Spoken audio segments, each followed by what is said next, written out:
La pregunta la planteábamos en el bloque anterior y empezaba a responder la doctora Laxague. ¿Cuáles son mayormente las causas que llevan a los padres a consultar por los niños? Falta de conciliación de sueño, pesadillas nocturnas, temores, ¿qué mayormente? Bueno, eso claramente depende de las etapas del desarrollo en las que se da la consulta. Generalmente en los niños, en los lactantes, en los bebés, es más que nada el momento de irse a dormir y, y las dudas con respecto a cómo me voy adaptando al sueño del niño, que es claramente distinto que el adulto, ¿no? Sí. Entonces el adulto, al enfrentarse de alguna forma al bebé que duerme de una forma tan distinta que nosotros, muchas veces eso genera muchos miedos y genera que los padres tengan miedo, que el niño no se duerma, entonces es más que nada en ese sentido las primeras consultas. Cuando los niños van siendo de alguna forma más grandes, claramente la arquitectura del sueño va cambiando y eso hace que también las alteraciones que se presentan en el sueño van cambiando. ¿Qué es lo más común? Empiezan a aparecer los miedos, ¿no? Que en realidad en el entorno de los 3 años empiezan a aparecer miedos normales, que eso muchas veces generan alteraciones en el sueño y a veces eso lleva a las consultas. Entonces eso también es bien importante de conocer, bueno, cuáles son las cosas esperables en el sueño de los niños, cuáles son las que se salen de alguna forma de lo esperable y hay que hacer alguna otra intervención. En los escolares sí ya empiezan a ser más frecuentes los despertares y las pesadillas, y en los adolescentes en realidad lo más frecuente son las alteraciones en el ritmo del sueño, en esto del intercambio, ¿no? De no poderse dormir de noche, de alguna forma de cambiar el ritmo. Me duermo a altas horas de la noche, entonces de mañana estoy muy cansado. Pero eso es vinculado a su actividad social, digamos. Sí, a su actividad, por un lado al propio desarrollo y al desarrollo hormonal también que se da en ese momento, y además al cambio de hábitos y muchas veces, bueno, lo que estábamos hablando antes de las pantallas y de otros estímulos que empieza a tener el adolescente de afuera y también estímulos internos que hacen que le resulte más difícil seguir los miedos esperables, ¿cómo se organizan dependiendo de las etapas de la infancia?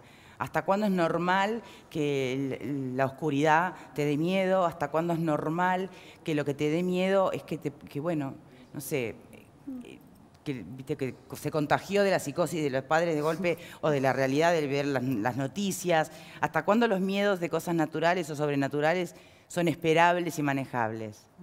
Claro, los miedos en los niños van acompañando las capacidades que va teniendo el niño de entender y de comprender y de expresarse. Entonces, por ejemplo, un niño de 3 años que venía capaz que al año y medio, dormía bárbaro en su cama y de repente a los 3 años empieza con despertares y empieza con miedos y los padres se preocupan mucho, ¿qué estaríamos haciendo mal?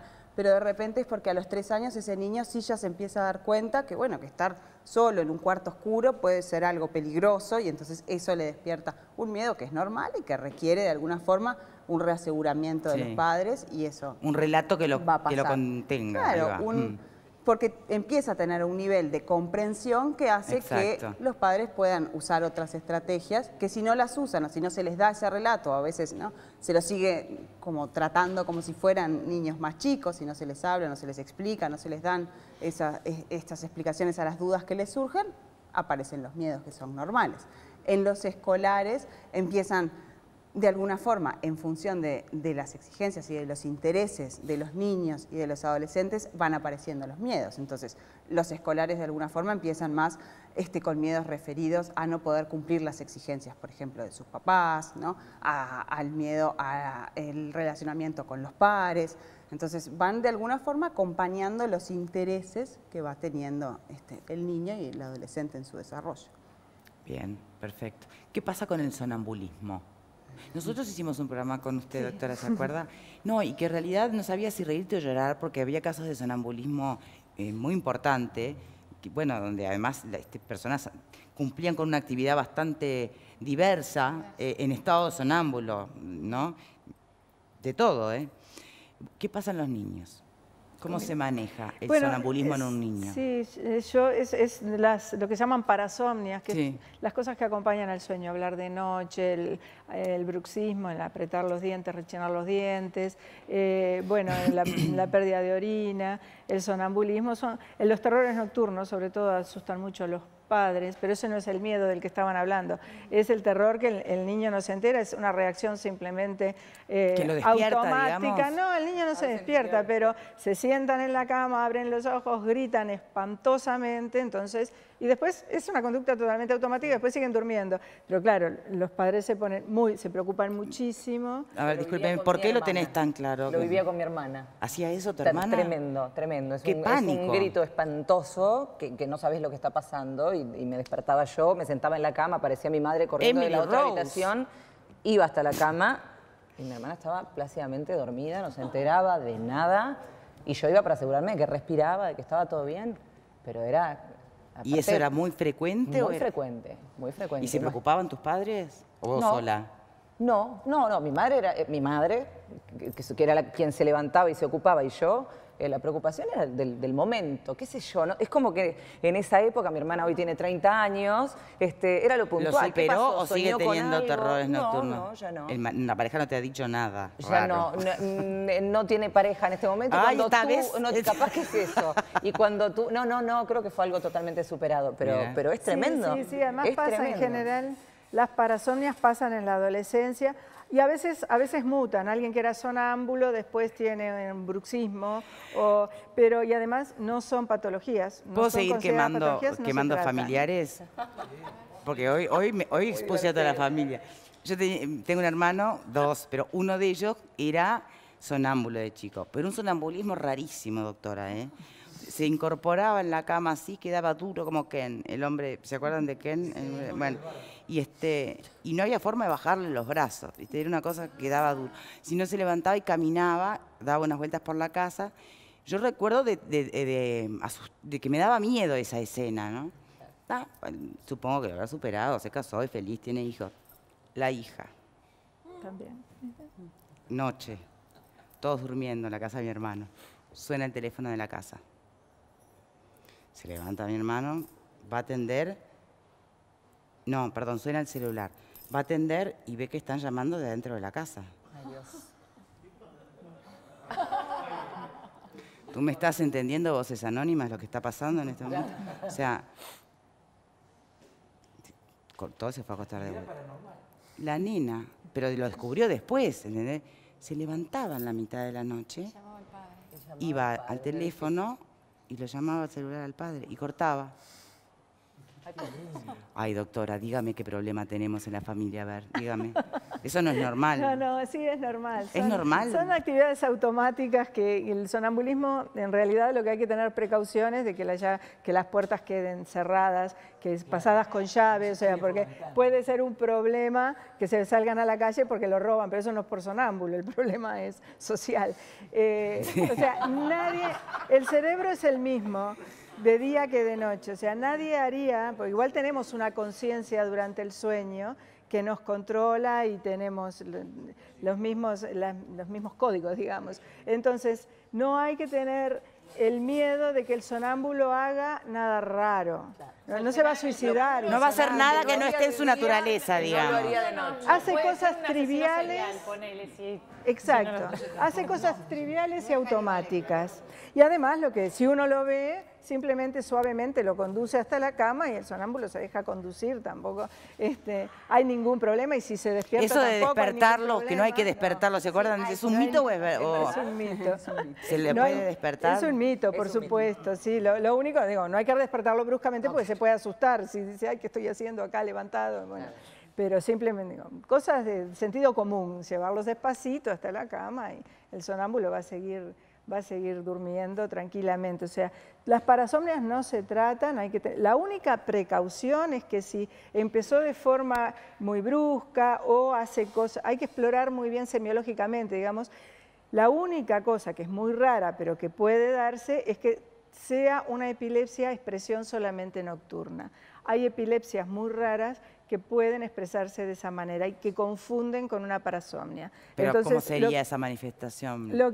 Claro, a veces dice, me parece que es sonámbulo, pero si uno o les dice, a ver, grábenlo, porque ahora todo el mundo puede con un celular grabar y me lo muestra, o mire bien, así me lo relata, que no es en realidad conductas, sino que son realmente como crisis, ¿no? Crisis en donde hay un movimiento estereotipado que se repite. Como estertores del cuerpo.